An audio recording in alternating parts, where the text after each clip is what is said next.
আবার দেখেন পঞ্চদশ সংশোধনী নিয়ে যে হাইকোর্টে যে রায়টা সর্বশেষ যেটা হলো, এটা হওয়ার সঙ্গে সঙ্গে কিন্তু তত্ত্বাবধায়ক সরকার ব্যবস্থা কিন্তু আবার চালু হয়ে গেছে। আপনি তো এর আগে সংবিধান সংশোধন করতে পারতেছেন না তো, গায়ের জোরে করলে তো হবে না ভাই, হবে না তো, এটা পারতেছেন না। তাহলে ইলেকশনটা কিন্তু এই সংবিধানের আলোকেই হবে এখন। সেখানে যে তত্ত্বাবধায়ক গভর্নমেন্টের যে ফরম্যাটটা এখন আছে, সংবিধান যেটা বলতেছে আছে, তো সেই আলোকেও তো একটা নির্দলীয় সরকার থাকতে হবে, যার কেউ ইলেকশন করতে পারবে না। এখন আমাদের যে ক্যাবিনেটটা, সরকারের ডেফিনেশনটা কি? যারা ক্যাবিনেটে আছে তাদেরকে তো আমি সরকারের পার্ট মনে করব।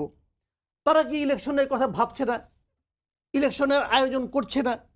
ইলেকশন করবে বলে এলাকায় জানান দিচ্ছে না?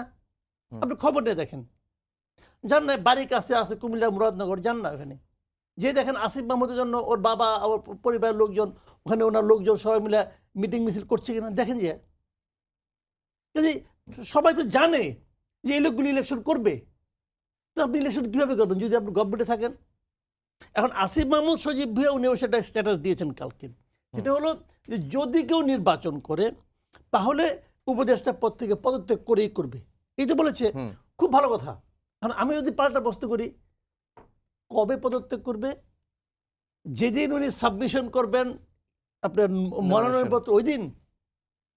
আপনি এর আগ পর্যন্ত হোমওয়ার্ক করবেন, করে যেদিন আপনি মানে এর আগ পর্যন্ত হাল বাইলেন, যেদিন বীজ বপন করবেন ওই দিনে আপনি প্যান্ট শার্ট খুইলা লুঙ্গি পরে বললেন যে আমি কৃষক, এটা তো হবে না। এটা তো হবে না। যদি আপনাকে আগের থেকে বুঝতে হবে যে আপনি করবেন কি করবেন না।